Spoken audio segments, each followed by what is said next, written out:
Assalamualaikum warahmatullahi wabarakatuh. Alhamdulillah wassalatu wassalamu ala Rasulillah. Innal hamdalillah nahmaduhu wa nasta'inuhu wa nastahdihi wa nastaghfiruh wa natubu ilayhi wa natawakkalu alayhi wa na'udzu billahi min shururi anfusina wa sayyiati a'malina. May yahdihillahu fala mudilla lahu wa may yudlil fala hadiya lahu. Allahumma salli wa sallim wa barik ala Muhammad wa ala ali Muhammad kama sallaita wa sallamta wa barakta ala Ibrahim wa ala ali Ibrahim fil alamin innaka Hamidum Majid. Amma ba'd. Muslim-muslimat yang dimuliakan sekalian, kita masuk ayat yang ke-6, ke-7, 8 dan 9 di surah Al-Hijr. Bagi tuan-tuan memiliki tafsir ringkasir, tuan buka pada jilid yang ke-5, muka surat 120. A'udzu billahi minasyaitonir rajim. Wa qalu ya ayyuhalladzi nuzzila alaihi dzikru innaka lamajnun.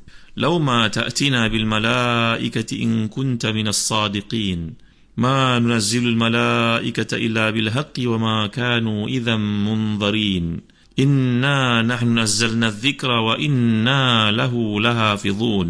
صدق الله العظيم. Mereka berkata, wahai orang yang diturunkan Al-Quran kepadanya, sungguhnya kamu benar-benar orang yang gila. Mengapa kamu tidak mendatangkan malaikat kepada kami? Jika kamu termasuk di kalangan orang yang benar, kami tidak menurunkan malaikat melainkan dengan benar untuk membawa azab, dan tiadalah mereka ketika itu diberi tangguh. Sungguhnya kamilah yang menurunkan Al-Quran dan sungguhnya kamilah yang benar-benar akan meliharanya. Jadi Allah menerangkan tentang kekafiran dan sikap keras kepala mereka, iaitulah mereka mengatakan dengan sombongnya, ya ayyuhalladzi nuzzila alaihi dzikru, hai orang yang turunkan kepadanya Al-Quran. Ini adalah satu bentuk ayat yang digunakan oleh musyrikin bagi merendahkan Nabi SAW, menghina Nabi SAW. Bahawa mengatakan dari Pulan yang diturunkan kepadanya peringatan, nak bagi peringatan kepada kami ke? Tak payahlah. Penggunaan zikr ini adalah salah satu daripada nama-nama Al-Quran. Ada banyak penggunaan tentang nama sifat Al-Quran tersebut, dan di sini digunakan perkataan zikr.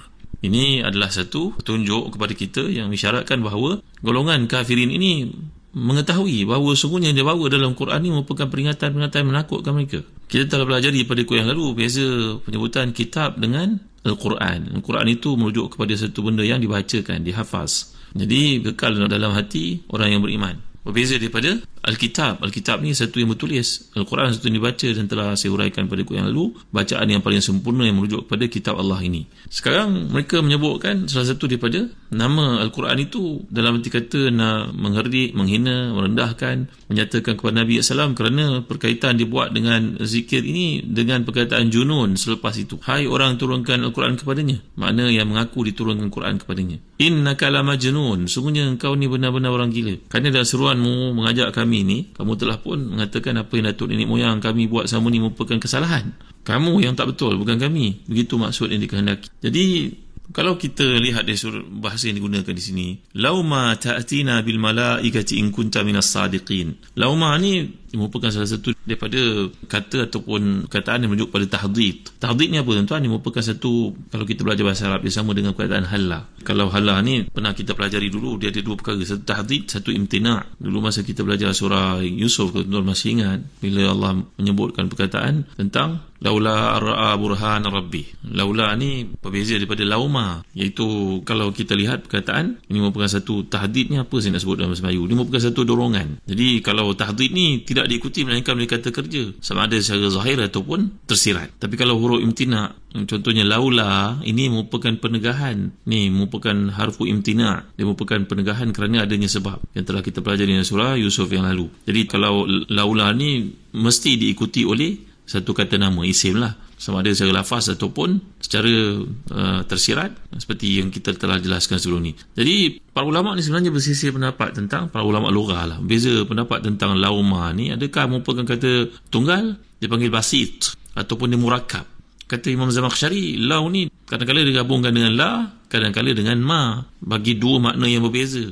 Tapi kalau hal tidak boleh digabungkan melainkan dengan la saja. Ini merupakan harfu tahdid, satu penggunaan dalam bahasa Arab ni merujuk kepada dorongan lah. Jadi kalau kita perhatikan, mereka berkata ni, alangkah baiknya, maksudnya begitu, alangkah baiknya kalau kau mengatakan kau ni membawa satu kitab daripada langit, wahyu daripada Tuhan, mana dia bukti? Jadi di sini dimaksudkan oleh golongan musyrikun kepada Nabi SAW, "Lau ma ta'tina bil malaikati in kunta minas sadiqin." Kalau engkau ini benar, mengapa tidak engkau membawa malaikat kepada kami supaya dapat menunjukkan kepada kami, membuktikan kepada kami kebenaran dakwah yang kau bawakan ini. Itu maksudnya. Jadi kalau kita lihat kata-kata golongan musyrikin ni, orang kafir yang memanggil Nabi Muhammad SAW dengan panggilan ejekan kat sini, dan kemudian kamu berkata seperti perkataan orang gila, orang yang kenapa dipanggil sebagai kena serangan daripada jin, maknanya kena masru'. Kamu mendakwa bahawa Allah menurunkan Quran kepada kamu. Ini sedangkan kamu tidak membawa bukti kepada kami. Kalaulah kamu orang yang benar, maka Quran itu dari sisi Allah SWT mestilah ada kebenarannya.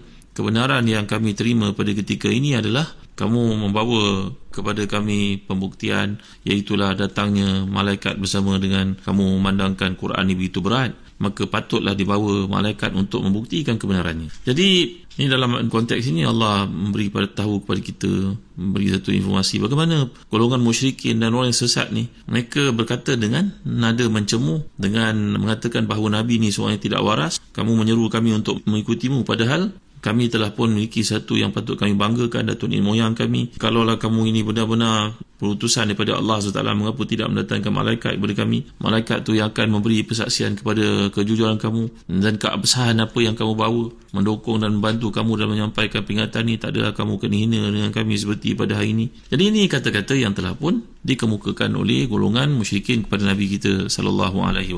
Jadi dalam ayat ni kita dapat lihat Allah menyatakan ma nunazzilul malaikata illa bil haqqi wa ma kanu idzan munzarin. Lalu Allah memberikan jawapan kepada apa pernyataan mereka ni. Ma nunazzilul malaikata illa bil haqq. Kami tidak akan menurunkan malaikat melainkan dengan hak, dengan hikmah.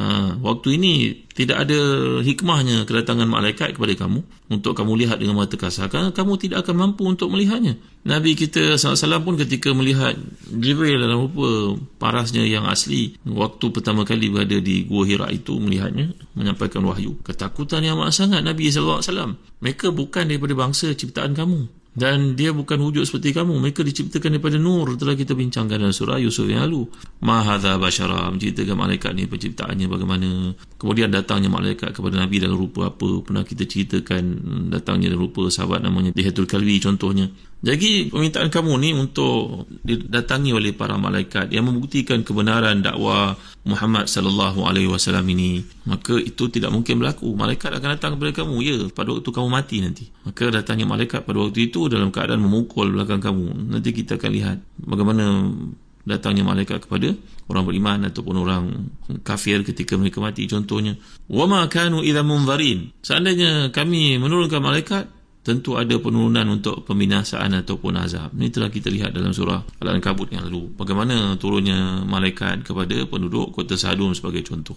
Maka datangnya malaikat sama ada membawa wahyu ataupun berkaitan dengan kematian seseorang, ataupun ketika datangnya azab. Yang mana satu yang kamu pilih? Maka bila datangnya malaikat, azab tidak dapat ditangguhkan walaupun sesaat. Jadi sudah menjadi sunnah kami bahawa jika kami menurunkan satu ayat seperti yang diminta oleh manusia, kalau mereka tetap tidak mahu beriman, kami akan mengazab mereka dengan azab isti'sal dipanggil. Maka kaitan ayat ini dengan ayat yang lalu bila kita perhatikan, ma tasbiqu min ummatin ajalaha wa ma yasta'khirun. Ini istikhar, berarti kerja yang berganda-ganda, yang bersungguh-sungguh dilakukan oleh orang yang kuat, yang laki ini daripada umat yang dibinasakan itu untuk menangguhkan datangnya hukuman daripada Allah, itu tidak akan dapat dilakukan. Dan malaikat yang datang membawa azab ini pun azabul isti'sal. Ni isti'sal ni juga di atas wazan istif'al, jika maknanya ijtithaf. Ini merupakan satu azab yang dahsyat yang Allah turunkan kepada manusia bila mereka ingkar. Belum tiba lagi saat itu. Kamu minta supaya Muhammad SAW mengemukakan bukti datangnya malaikat bersama dengan dia untuk membawa dakwah itu tidak akan kami lakukan. Kerana malaikat ni kalau turun dan kamu tidak beriman, maka azab akan langsung turun kepada kamu. Sedangkan Allah tidak berkehendak seperti itu. Allah memberikan penangguhan kepada kamu. Ini yang telah kita pelajari kuliah yang lalu, iaitu al-imhal, bukannya al-ihmal. Kemudian Allah menyebutkan selepas itu, ini masuk kita kepada salah satu daripada aspek hijr, iaitu penjagaan, kekuatan. Telah kita lihat maksud hijr, kata Imam Ibn Faris dalam Mu'jam Maqayisil Lughah pada kuliah yang awal sebelum ni. Lalu datang firman Allah SWT, inna nahnu nazzalna dzikra wa inna lahu lahafizun. Allah yang menurunkan Quran kepada Nabi-Nya, Muhammad SAW dan dialah yang menjaganya daripada segala perubahan. Jadi silakan kamu mengatakan bahawa Muhammad itu gila, majnun, namun kami mengatakan bahawa kami yang menurunkan Quran, menjaga Quran, ini keistimewaan Quran kerana Allah Ta'ala telah menjamin untuk menjaga dan meliharanya sepanjang masa, berbeza daripada kitab-kitab terdahulu di mana para rahib dan juga pendeta yang diperintahkan untuk menjaganya, mereka telah menodainya, menyalahgunakannya, mengubah dalamnya mengikut hawa nafsu mereka yang telah kita bincangkan sebelum ini. Bahkan kitab-kitab dahulu yang asli telah pun tiada, yang ada cuma semua kitab yang telah pun dipinda, diubah mengikut kepada seleranya ataupun keperluannya ataupun syahwatnya mereka yang bergelar pendeta dalam agama masing-masing. Bahkan pada awal surah Rum sebelum ni pun saya terang kepada tuan-tuan bahawa akidah orang Parsi pun sebelum daripada tersesat mereka itu Islam, seperti riwayat daripada Abdul Razak Al-Musannaf, begitu juga sebutan oleh Imam Syafi'i dan risalahnya. Jadi Allah menghiburkan hati Nabi-Nya SAW dalam konteks ini supaya berdepan dengan tuhmahan dan fitnah, cemuhan, merendah-rendahkan oleh kaum kafirin ini dengan mengatakan bahawa baginda ini merupakan seorang pendusta, seorang yang datang dengan message dengan kehendak ataupun motif yang tertentu dan akhirnya dilabel dengan berbagai panggilan, termasuklah innaka la majnun, sungguhnya kau merupakan seorang gila. Jadi muslim-muslim dalam hati dan dikasihi sekalian, ini Allah benar-benar menjamin untuk menjaga dan melihara Quran daripada sebarang bentuk pengubahan. Ini menyanggah tuduhan bohong dan juga kepalsuan yang mereka lemparkan kepada Nabi SAW. Dan ayat ini juga menunjukkan tak ada gunanya menurunkan malaikat untuk memberikan persaksian tentang kebenaran kenabian baginda sallallahu alaihi wasallam. Penurunan malaikat ni ada tugasan yang tertentu, hukuman yang akan dikenakan. Bahkan kedatangan malaikat ni pun, kalau benar-benar malaikat datang kepada nabi-nabi yang terdahulu dengan mukjizat yang ditunjukkan oleh Allah Taala, maka datangnya adalah untuk menghapuskan umat yang degil. Itu tidak berlaku kepada umat Nabi SAW kerana Allah beri penangguhan kepada mereka sampai mereka mengikuti, menyadari, bertaubat, patuh, maka hukuman itu tidak dikenakan seperti umat-umat yang terdahulu. Dan kita dapat lihat dalam peringatan menerusi ayat ke-6 hingga ke-9 ini merupakan satu motivasi kepada Rasulullah SAW bahawa sebenarnya mendustakan, melecehkan, mencemooh, menghina, ini merupakan kebiasaan yang dilakukan oleh umat-umat terdahulu pada semua Nabi yang pernah diutuskan oleh Allah SWT. Maknanya sifat angkuh dan kedegilan yang ada pada mereka ni sehingga mereka melabelkan Nabi, bahkan Nabi-Nabi yang terdahulu dengan panggilan yang sama, maka usahlah kamu mempedulikannya wahai Muhammad sallallahu alaihi wasallam.